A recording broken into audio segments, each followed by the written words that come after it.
जी हाँ मेरे दोस्तों, हिजबुल्लाह के आगे इजराइल नरम पड़ गया है, क्योंकि लेबनान ने जैसे ही झटका दिया और कहा कि हिजबुल्लाह को हम पीछे नहीं हटाएंगे। ये सब करने के लिए पहले इजराइल को हमारी सरजमीन से पीछे हटना होगा, जितने भी इलाकों पर कब्जे किए हैं छोड़ना होगा। दोस्तों, मुंह की खाने के बाद इजराइल ने भले ही बहुत बड़ी बड़ी धमकियां दी हों, लेकिन जैसे ही हिजबुल्लाह ने डरने से इनकार कर दिया और ऐलान जंग कर दिया कि हम जंग के तैयार हैं, तो तुरंत इजराइल के डिफेंस मिनिस्टर यानी पूरे इजराइल की टोन ही चेंज हो गई। जी हाँ, अब इजराइल के डिफेंस मिनिस्टर का ये कहना है कि हम डिप्लोमेटिक बातचीत करने को तैयार हैं। हम बातचीत के जरिए हिजबुल्लाह से मामले सुलझाने को और तमाम टेंशन कम करने को तैयार हैं, मगर ये वक्त निकल गया तो हम जंग के लिए भी तैयार हैं। अब जो कल तक अकड़ रहा था एकदम से नरम पड़ेगा और पूरा ही पस्त पड़ जाएगा, तो भाई उसके ही देश में उत्पात मच जाएगा। तो बैलेंस करने के लिए कुछ न कुछ तो बोलना पड़ेगा ना। कल तक उछल रहे थे, अब क्या हो गया भाई? तो मेरे दोस्तों, अब इजराइल नरम पड़ गया है, तो इससे एक सबक मिली। सबक ये मिली, जितना तुम तानाशाह से, ताकतवर से डरोगे, वो तुमको इतना डराएगा। चाहे उनके पास हथियार हो, सरकार हो, चाहे जो मर्जी हो, तुम डरोगे वो डराएगा। जहां तुम अड़ के खड़े हो जाओगे, मार दे, काट दे, पीट दे, मिटा दे, लेकिन यहां से हिलेंगे नहीं, तो फिर अगले तानाशाह को ही पीछे हटना पड़ता है। सबक मिला तो इजराइल पूरी तरह से अब नरम पड़ा। अब इजराइल के खुद बड़े मिनिस्टर्स ये बात को कह रहे हैं, या रिपोर्ट देख लीजिए कि वो वक्त निकल रहा है डिप्लोमेटिक बातचीत का, यानी बातचीत करके मामले का हल निकालने वाला समय अब निकल रहा है। जल्द से जल्द हमें बातचीत करनी होगी। इसके बाद इजराइल के वॉर मिनिस्टर ने कहा कि अगर दुनिया ने हिजबुल्लाह को पीछे नहीं किया तो हम पीछे करेंगे। अबे तो करना। उधर बाइडेन इजराइल पर प्रेशर बना रहे हैं कि 4 से 6 महीने के लिए एग्रीमेंट कर लो कि हमास से तुम कोई भी अब जंग नहीं करोगे, और इसके बदले हम सऊदी अरब से आपका नॉर्मलाइजेशन करवा देंगे। आप समझ रहे हैं? तो इसमें सऊदी अरब को पहले ही अमेरिका मना चुका है और सऊदी अरब की कोई डिमांड तक नहीं है। अब तो सऊदी अरब बैतुल मुकद्दस की भी बात नहीं कर रहा है, वो तो कह रहा है खाली मुंह से बोल दो कि आप फिलिस्तीन पर हमला नहीं करोगे और गाजा पे हमला रोक दोगे, हम आपके दोस्त। दोस्ती करने के लिए जो तड़प और बेचैनी है वो सऊदी अरब में है। अमेरिकी मीडिया चैनल पर ही व्हाइट हाउस के जो स्पोक पर्सन है, मैं ये अलग से नहीं दिखा सकता हूँ, पहले ही बोल रहा हूँ, कॉपीराइट का मसला है, बोल दिया है चैनल पर, अमेरिकी चैनल पर, कि अभी जो हमने यमन, इराक और अलग अलग जगहों पर सीरिया में हमले किए IRGC ईरान के खिलाफ, वो तो हमारा पहला स्टेप है। अभी और बड़े हमले होने बाकी हैं ईरान की IRGC पर। इसके ठीक बाद ईरान की खबर बता दूं, उधर ईरान ने क्लियर कट कह दिया है कि हमारी सरजमीन पर जरा सा भी हमला हुआ हम हेजिटेट नहीं करेंगे। दुश्मन धोखे में ना रहे कि हम इधर उधर थोड़ी सी चिंगारी लगाकर, भड़काकर, बयानबाजी कर, हम पलटवार करेंगे। इराक पहले ही भड़का हुआ है अमेरिका पर। अब अमेरिका ने एक बात और बता दी कि हमने जब इराक पर हमला किया, इराक में ईरानी ठिकानों पर, तो हमने इराक को इन्फॉर्म नहीं किया था। अब इराक का भड़कना तो तय है, लेकिन उल्टा अमेरिका अब इराक से कह रहा है कि भाई थोड़ा अपने लोगों को और अपने देश में वो जो है संगठन, उनको समझाओ वो आपके यहाँ हमारे अमरीकी बेस पर हमले ना करें। उधर लेबनान में हिजबुल्लाह के कई लड़ाकू मारे गए हैं, जिनके नमाज जनाजा में हजारों और लाखों की तादाद उमड़ आई।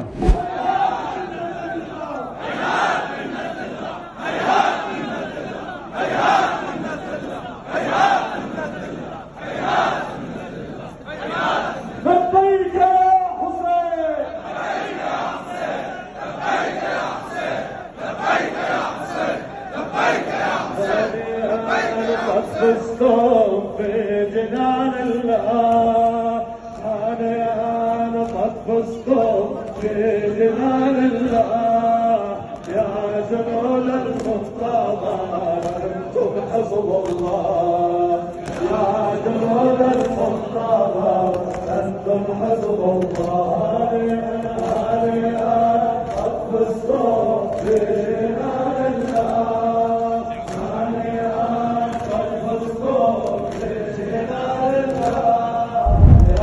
दोस्तों, पूर्व पहले वाले इजराइल के प्रधानमंत्री ने बहुत खुली खुली बात बोल दी, कह दिया कि नेतन्याहू इस जंग को जबरदस्ती घसीट रहा है, हमास को खत्म करना नामुमकिन है, वो कभी खत्म ही नहीं हो सकता।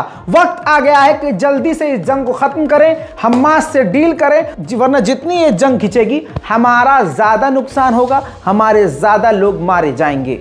אנחנו לא יכולים עכשיו להיות גיבורים במרכאות ולוותר על האנשים האלה בכל מיני תירוצים זכוכים ושטחיים וסיסמתיים שאין להם שום בסיס. אנחנו צריכים להביא אותם ואנחנו נשלם על הבאתם מחיר קשה מאוד. אז בתור מי שקיבל החלטות מאוד קשות בהיסטוריה, ואתה יודע, אני רוצה עכשיו כן לדבר על מה שקורה עכשיו, אז להערכתך כן צריך לחתום על עסקה, גם אם זה אומר לשחרר אסירים. इसी के साथ अमेरिकी retired colonel general, top general ने जो रिटायर्ड है, उन्होंने साफ कह दिया है कि इजराइल जो भी करता है वो सिर्फ प्रोपेगेंडा है, वो झूठ बोलता है, अपने क्राइम को छुपाता है, वॉर क्राइम करता है, अंतर्राष्ट्रीय कानूनों का उल्लंघन करता है। सबूत देखिए। Let me preface these remarks with I never ever believe Israeli figures. I've been in the government too long to know that the Israelis are patent liars in their intelligence community, in their propaganda community, certainly, and in their leadership. They are inveterate liars. Let me say that again. They are liars. So you can't believe anything that comes out of Jerusalem. It's all propaganda. सुन लिया दोस्तों, तो इसका मतलब Israel Gaza के अंदर genocide कर रहा है। आपकी स्क्रीन पर भूख की तस्वीर देखिए, जो आटा खराब हो चुका है, मलबे में दब चुका है, किचन को ढूंढ के आटे के बोरे को निकाल कर उसमें से आटे को डब्बे में रख कर अपनी भूख के लिए, अपने लिए, अपने बच्चों के लिए खाना यानी अनाज इकट्ठा किया जा रहा है। इजराइल ने ऐसा हाल कर दिया है। वहीं फ्रांस के विदेश मंत्री इजराइल भी पहुंचे थे और उन्होंने जाकर इजराइल के समर्थन में एक बात कही कि आपके खिलाफ अंतर्राष्ट्रीय कोर्ट ऑफ जस्टिस में जो केस हुआ है जेनोसाइड का, हम उसको सपोर्ट तो नहीं करते, लेकिन ये जंग जल्द से जल्द रुकनी चाहिए और सीज फायर होकर ज्यादा से ज्यादा मदद गाजा पहुंचनी चाहिए। मेरे दोस्तों, रशिया ने इजराइल के एम्बेसडर को समन कर लिया क्योंकि इजराइल ने यूक्रेन और रूस के मुद्दे पर यूक्रेन के समर्थन में रूस के खिलाफ बयान दे दिया था।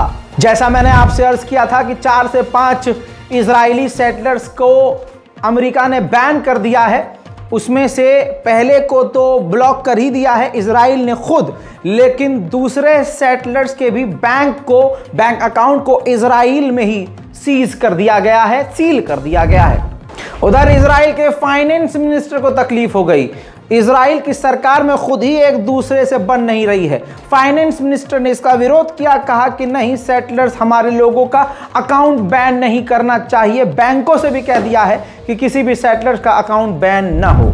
उधर कट्टरवादी नेता बेंजीवीर ने अमेरिका को धमकाते हुए कहा कि हमारी सरकार, हमारे देश, हमारे प्रधानमंत्री नेतन्याहू को प्रेशर करना बंद करें अमेरिका। इजराइल के खतरनाक हमलों में हिजबुल्लाह के 3 और लड़ाकू मारे गए हैं। उधर मेरे दोस्तों, एक बार फिर से नेतन्याहू ने अपनी जबान से पलटी मारते हुए कहा है कि जंग तब तक नहीं रुकेगी जब तक हमास खत्म नहीं हो जाता, और ये झटका होगा हिजबुल्लाह, हमास और ईरान को। स्पेन ने साफ कहा है UNRWA को $3.8 मिलियन हम एक्स्ट्रा देंगे UNRWA को फिलिस्तीन गाजा के लिए। लेकिन आपको बता दूं कि इजराइल पहले से ही इतना नफरत करता है ह्यूमन राइट्स संगठन को कि UNRWA के बैंक अकाउंट को पूरी तरह से पूरे इजराइल में बंद कर दिया है इजराइल ने।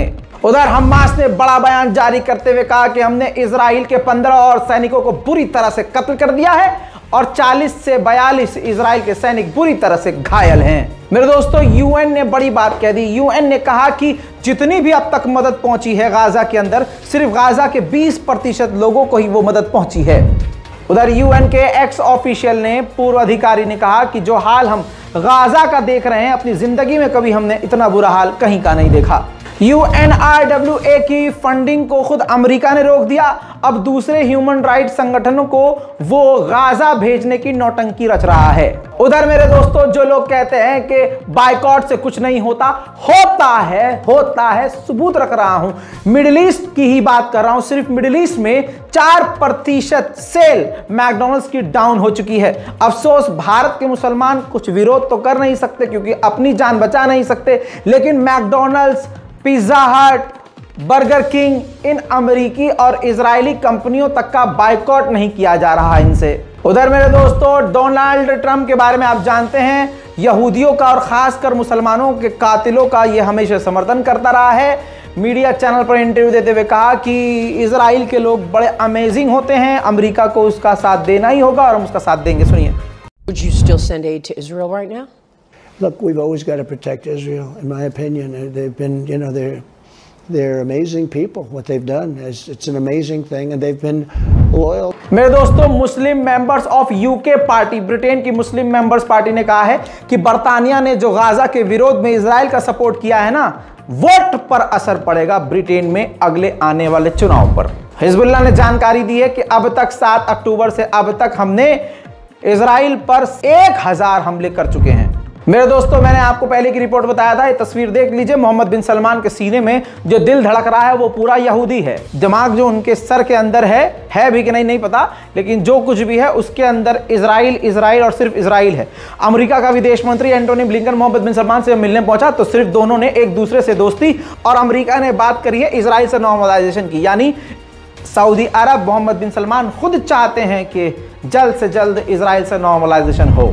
उधर पेंटागन, अमेरिका की पेंटागन ने कहा है कि हम कंफर्म नहीं कर सकते कि हमारे इन तमाम हमलों में जो हालिया हमने किए हैं उसमें ईरान का कोई अधिकारी मारा गया है कि नहीं, यानी ईरान का कोई जनरल कमांडर या कोई व्यक्ति मारा गया है, इस बात को कबूल करने से भी अमेरिका पीछे हट रहा है। मेरे दोस्तों, सीरिया में अमेरिकी बेस पर एक बार फिर हमला हुआ, जिसमें उस बेस में अमेरिकी सैनिक तो घायल हुए ही, लेकिन 6 कुर्दिश लड़ाके मारे गए।